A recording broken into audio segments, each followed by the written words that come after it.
오늘 우리에게 주시는 하나님의 말씀은 요한일서 4장 7절에서 21절 말씀입니다.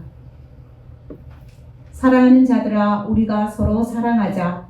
사랑은 하나님께 속한 것이니 사랑하는 자마다 하나님으로부터 나서 하나님을 알고 사랑하지 아니하는 자는 하나님을 알지 못하나니 이는 하나님은 사랑이심이라. 하나님의 사랑이 우리에게 이렇게 나타난 바 되었으니 하나님이 자기의 독생자를 세상에 보냈음은 그로 말미암아 우리를 살리려 하심이라.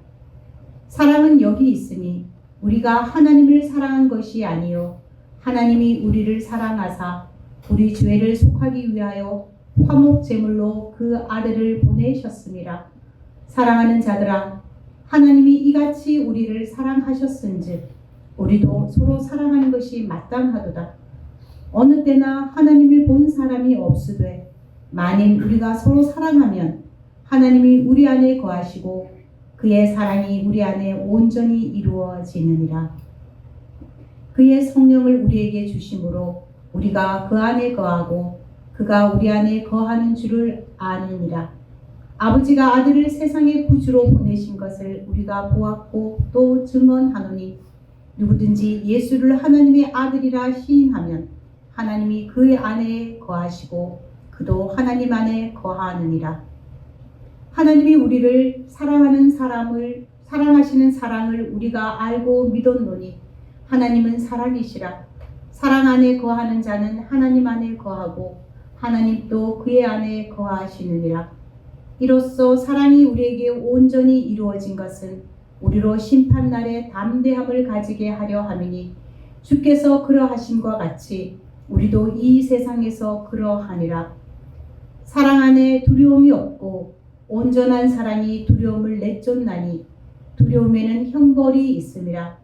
두려워하는 자는 사랑 안에 온전히 이루지 못하였느니라. 우리가 사랑함은 그가 먼저 우리를 사랑하셨음이라. 누구든지 하나님을 사랑하노라 하고 그 형제를 미워하면 이는 거짓말하는 자니 보는 바 그 형제를 사랑하지 아니하는 자는 보지 못하는 바 하나님을 사랑할 수 없느니라. 우리가 이 계명을 주께 받았나니 하나님을 사랑하는 자는 또한 그 형제를 사랑할지니라. 아멘. 자리에 앉아 주십시오. 나타난 사랑이라는 제목으로 김은들 목사님께서 말씀풀이하여 주시겠습니다.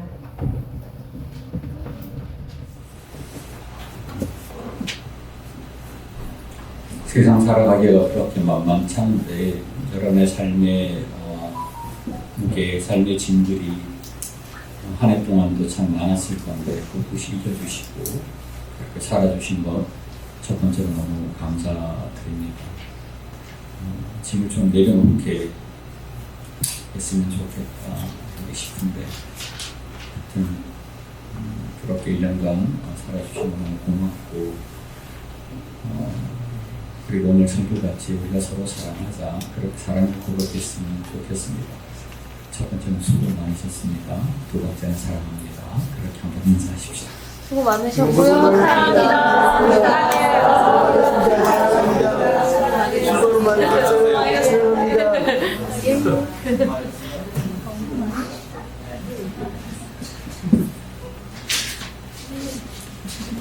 우리가 서로 사랑을 얘기할 때 사랑을 자기의 방식으로 하게 됩니다. 존재는 언어의 집 이런 얘기가 있는데 언어는 그 사람의 쉽게 말하면 지난주에 설교를 하면 로고스입니다. 말.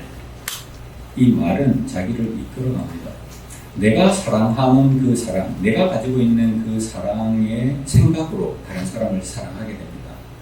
사랑 이런 게 내가 사랑하는 방식으로 다른 사람을 사랑하게 됩니다.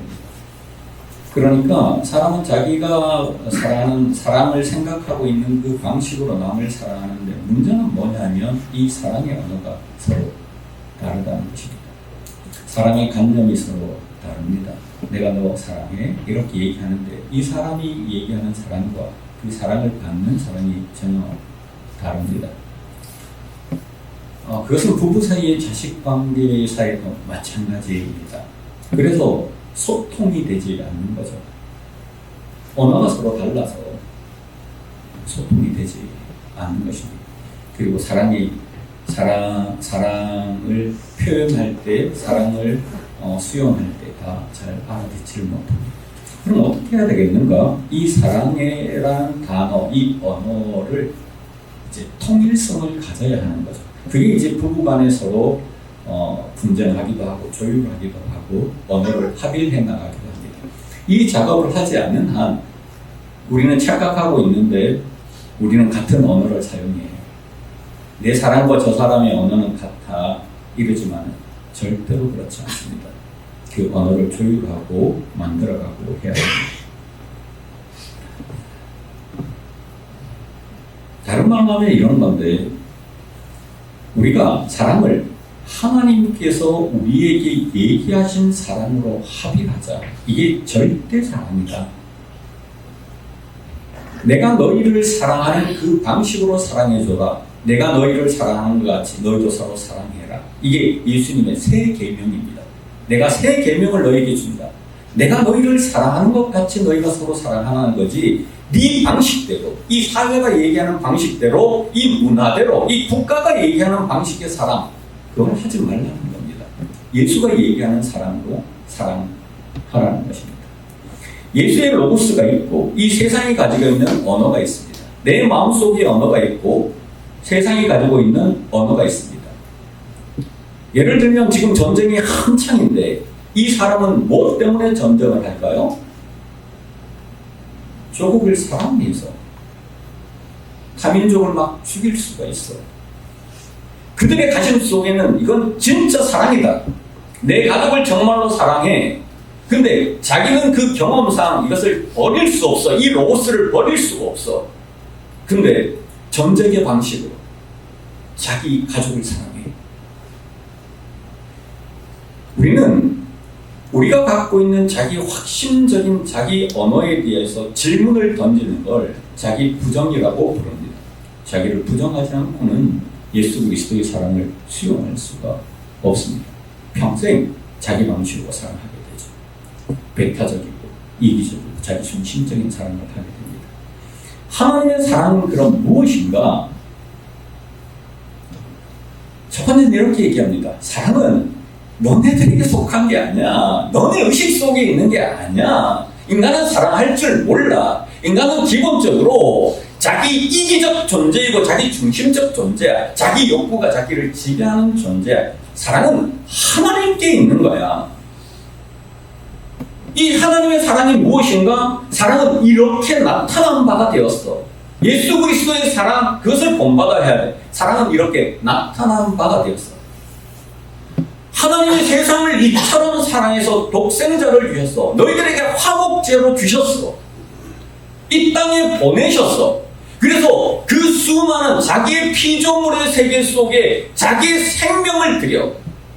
이 세상의 가장 큰 계명이 무엇입니까? 하나님을 사랑하고 이와 같으니 내 이웃을 내 몸과 같이 사랑해. 거기에 생명을 얘기합니다. 내 마음을 다하고 내 목숨을 다하고 내 힘을 다해 하나님을 사랑하고 또한 이와 같은 것인데 인간 사랑과 하나님 사랑은 전혀 다르지 않습니다. 이와 같은 것인데 내 이웃을 내 몸과 같이 사랑해요. 어떤 방식으로? 하나님이 임마누엘 하시는 방식. 그 하나님이 우리에게 오셨습니다. 우리에게 오셨는데 신이 신의 노릇을 하는 게 아니야. 하나님 말고 육간에 오는 거야. 하나님이 인간을 위해 자기 목숨을 버려. 친구를 위해 자기 목숨을 버리는 것이 사랑이다. 이게 더 큰 사랑은 없다. 이 목숨은 잠깐 죽을 목숨이 아닙니다. 그 인생 전체의 방향성을 얘기합니다. 친구를 위해 사는 거죠. 내 목숨을 주어 너를 위해 사는 것입니다. 나는 낮아지는 거예요. 그래서 이런 것들은 뭐냐면 자기 생명보다 더 가치 있게 돼요. 사랑하면. 이런 종류를 한번 얘기해 보십시다. 우리가 얘기한 대로 하면 이렇게 됩니다. 여러분, 우리가 하나님 나라에서 제일 큰 자가 누구냐 이렇게 물었을 때 오늘 이렇게 하나님 나라에서 제일 큰 자가 누구냐 어린아이를 하나를 불렀어요. 이렇게 자기 이런 소자다, 소자. 작은 자다. 뿐만 아니라 섬기는 자다. 이 작은 자, 낮아지는 자, 종이 되는 자, 섬기는 자. 섬기는 자를 정치인들이 언어를 자꾸 왜곡시켜요. 나는 백성을 섬긴다 이러는데 전혀 안 섬기는 것 같아요. 그래서 우리 고유의 단어에 모신다는 단어가 있습니다. 받들어 모신다. 이런 얘기 들어봤습니까? 저를 잘 모셔라.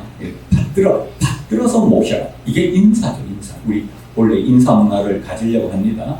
받들어 모시는 거예요. 받들어 모시는 거예요.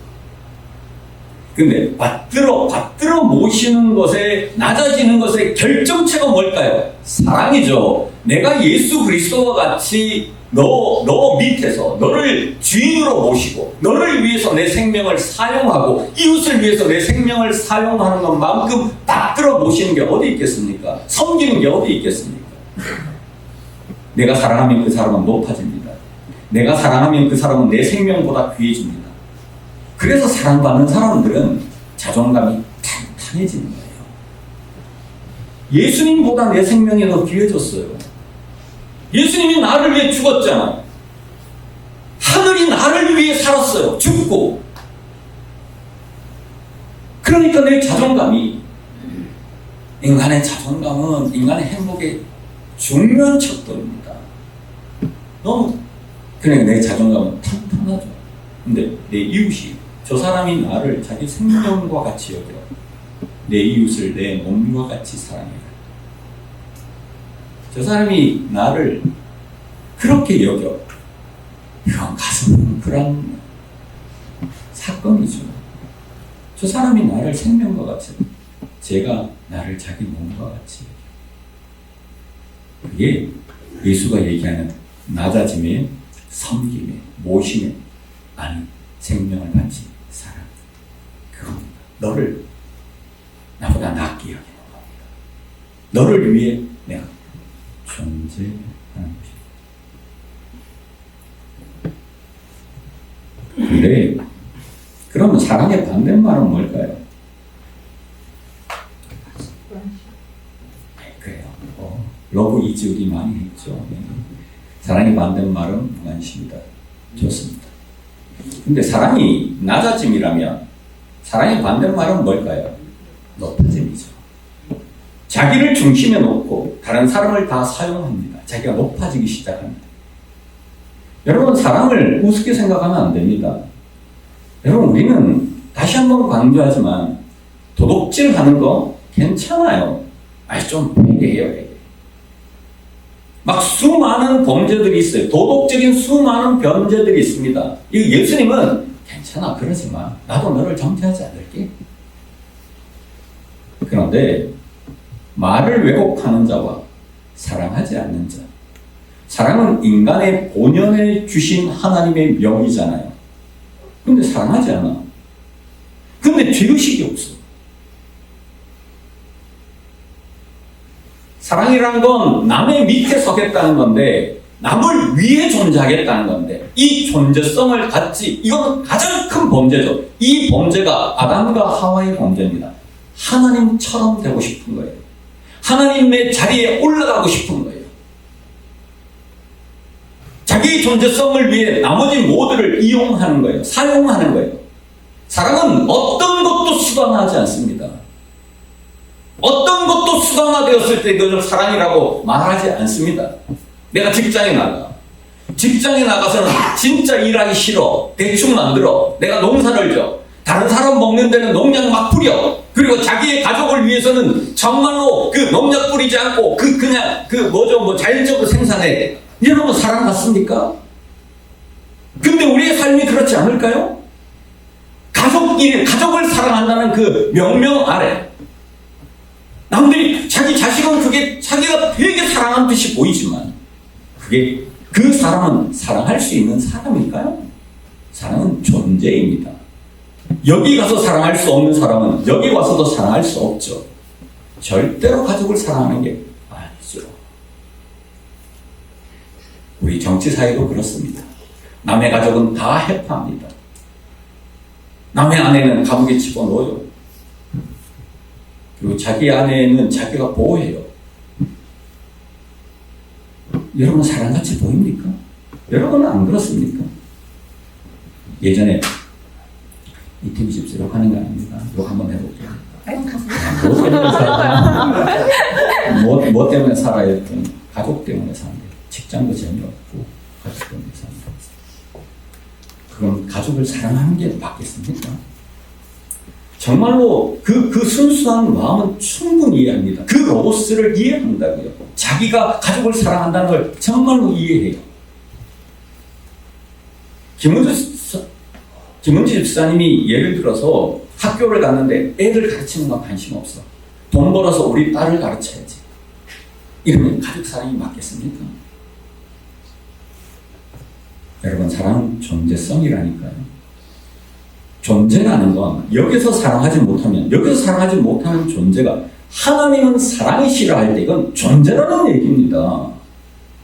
하나님은 사랑이세요. 그는 사랑으로 존재하시는 분이에요. 속성이라고 불러요. 속성.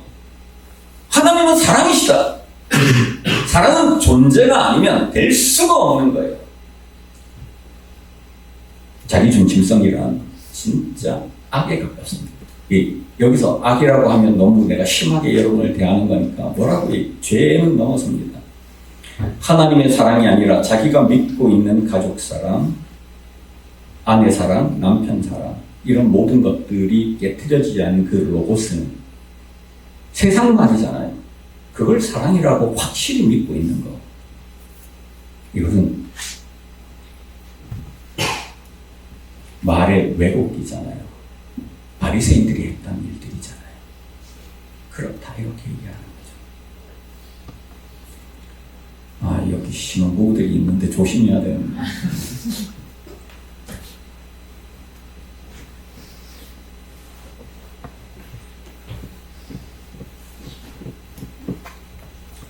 예수 얘기부터 한번 해볼까요? 제 경험상 하나님 나라에 가장 방해가 되는 게 뭘까요? 왜곡된 가족 사랑입니다. 예수님 얘기해 볼게요. 누가복음 14장 26절. 무릇 내게 오는 자가 자기 부모와 처자와 형제와 자매와 더욱이 자기 목숨까지 미워하지 않으면 능히 내 제자가 되지 못한다. 예수님은 왜 진짜로 사랑하라는 사람이 왜 가족을 미워하려 그럴까?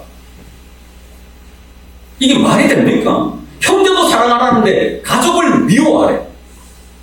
이 가족 사랑이 얼마나 왜곡됐는지 예수는 그것을 철저히 이걸 편애라고 그래요. 제 말로. 아니, 묵자 말이에요. 그래서 우리가 편애 이렇게 얘기하는 겁니다. 뿐만 아닙니다. 아버지나 어머니를 나보다 더 사랑하는 자는 내게 합당하지 않다. 아들이나 딸을 나보다 더 사랑하는 자도 내게 합당하지 않다. 내 나라에 들어올 수 없다. 가족을 사랑해야죠. 사랑해야죠. 이렇게 설교해야 되는데 예수님이 이렇게 말씀하셨어요. 예수님이 이렇게 말씀. 그러면 여러분들이 한번 이 말씀을 가지고 곰곰이 한번 곱씹어 보십시오. 이 말씀이 그냥 하신 말씀이 아니니까. 목자는 이렇게 얘기합니다. 가족 사랑이 이걸 편애라고 경상애, 교상리가 목자의 핵심 중에 하나입니다. 경상애라는 것은 함께 사랑하자는 거예요. 함께 사랑하자. 경상할 때 그 경상이라고 했죠? 경상할 때 그 경상. 편애, 사랑의 반대말을 목자에게 물으면 애의 반대말은 편애입니다. 가족 사랑이에요. 조국 사랑이에요. 전쟁이 일어나잖아요. 그 사랑이 분쟁을 일으켜요. 그들이 서로 경쟁하잖아요. 그들이 서로 살라고 싸우잖아요. 그들이 자기 자식을 위해 남의 자식을 고문하잖아요. 그들이 상품을 마음대로 만들잖아요. 자기 가족은 자기가 아니죠. 자기 애의 확대죠. 사랑의 반대말은 자기 애이기도 합니다. 자기 애의 확대이죠. 자기를 사랑하는 거죠. 자기 DNA를 사랑하는 거죠. 목자에게는 그렇습니다. 야, 그걸 어떻게 깨뜨릴 수 있을까? 그것 때문에 전쟁이 일어나니까. 전쟁을 일으켜 놓고는 그것을 또 사랑이래. 분쟁을 하고 그것을 또 사랑이래.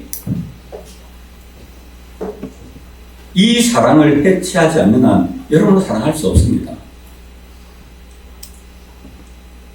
그 하나님의 사랑으로 서로 사랑하고 그 보편적 사랑으로 어떻게 그리스도인들이 예수 그리스도의 사람들이 국가에 갇힐 수가 있겠습니까? 제국에 갇힐 수가 있겠습니까? 우리의 국가를 위해서 저들을 어떻게 침략할 수 있겠습니까? 내 가족을 위해서 다른 사람들을 사용할 수 있겠습니까? 동일한 의미에서 그 사람은 자기 가족도 사랑할 수 없습니다. 없습니다. 그것은 이기와 자기 애를 기초로 하기 때문에 마치 도둑들이 이 도둑질 할 때는 하나이잖아요. 조폭들이 하나이잖아요. 분배할 때는 다시 적이 되잖아요. 정치도 똑같잖아요, 지금. 사랑할 수 없습니다. 뜻이 같다.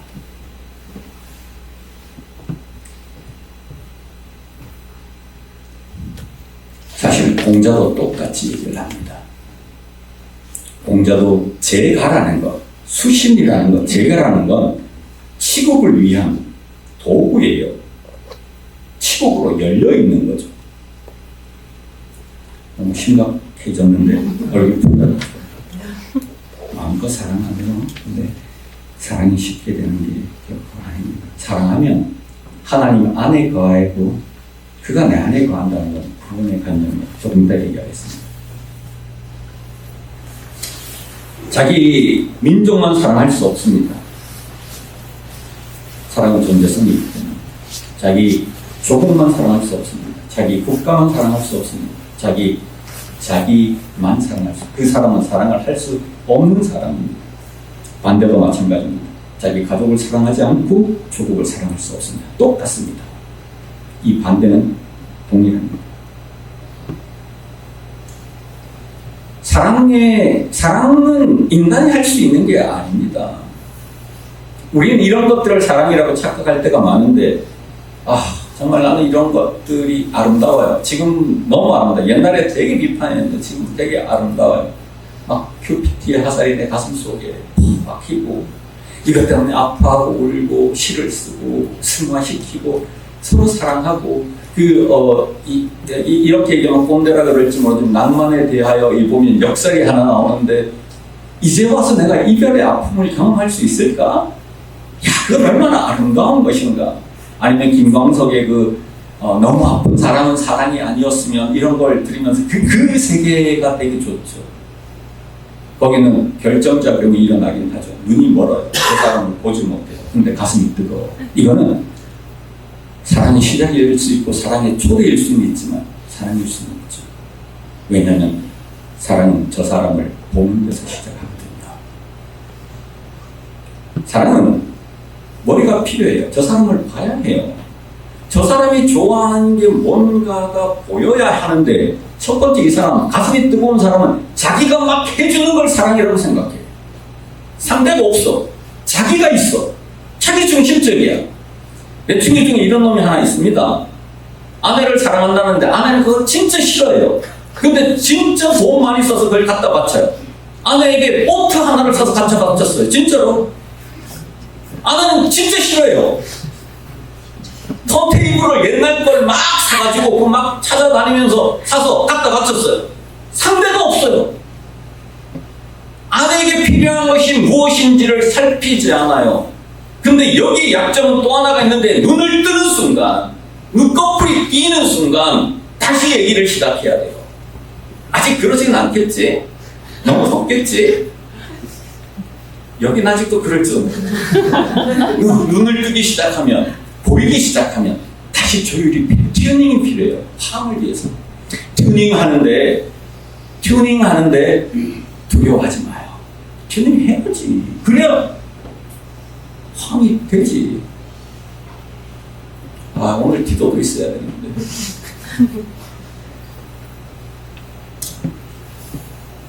감각적이고 본능적인 이 사랑 나는 되게 좋아합니다. 그러나 이 사랑 안에 갇힐 수가 없습니다. 사랑은 이성적이어야 합니다. 너를 보고 너를 이해해야 해. 이거는 정말 푸근한, 마음 푸근한 겁니다. 내가 너를 알아. 내가 당신 마음을 알아. 요즘 우리 와이프가 내 마음을 몰라주니까 이게 힘든 거예요.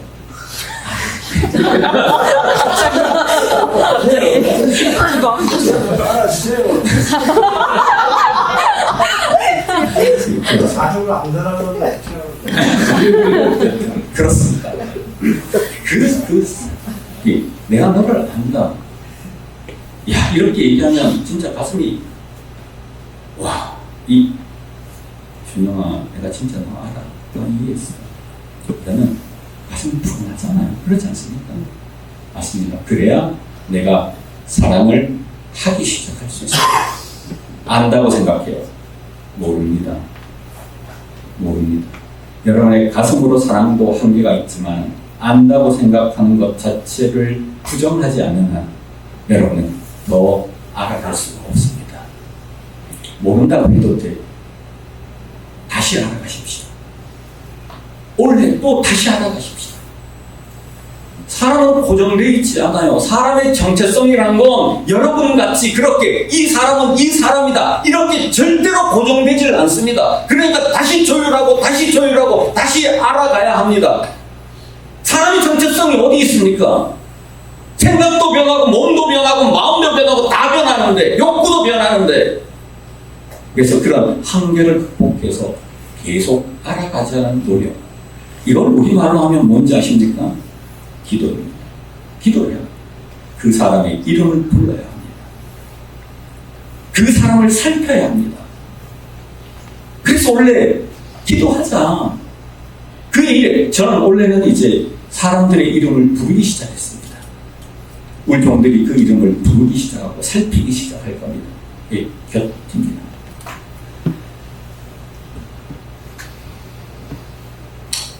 내가 당신을 봅니다. 이게 우리의 인사였으면 좋겠다 싶습니다. 내가 당신을 봅니다. 어디에 나오는 건지 아십니까? 아바타에 나오는 인사법. 맞아요. 내가 당신을 봅니다. 그건 너무 좋은 인사예요. 내가 당신을 봅니다. 마지막 한계가 뭐냐면 의지적 사랑이에요. 여러분, 의지적 사랑은 되게 아름다운 사랑입니다. 내가 정말 하기 싫어도 내가 먹고 싶은데도 저 사람에게 주는 거야. 내 가족이 쓰고 싶은데도 저 가족을 섬기는 거야. 여러분, 가족 얘기 한마나 하면 어떤 조직체가 건강하려면 몇 가지 요소가 반드시 필요합니다. 나머지 요소는 내가 나중에 얘기할게요. 설교가 길어지니까. 첫 번째 요소는 뭔지 아십니까? 그 조직은 바깥에 목적이 있어야 합니다. 밖에 목적이 있어야 합니다. 사람이 살아가는데 자기가 잘 살려고 하면 행복하지 않습니다. 이 사람이 어딘가에 쓰여야 합니다.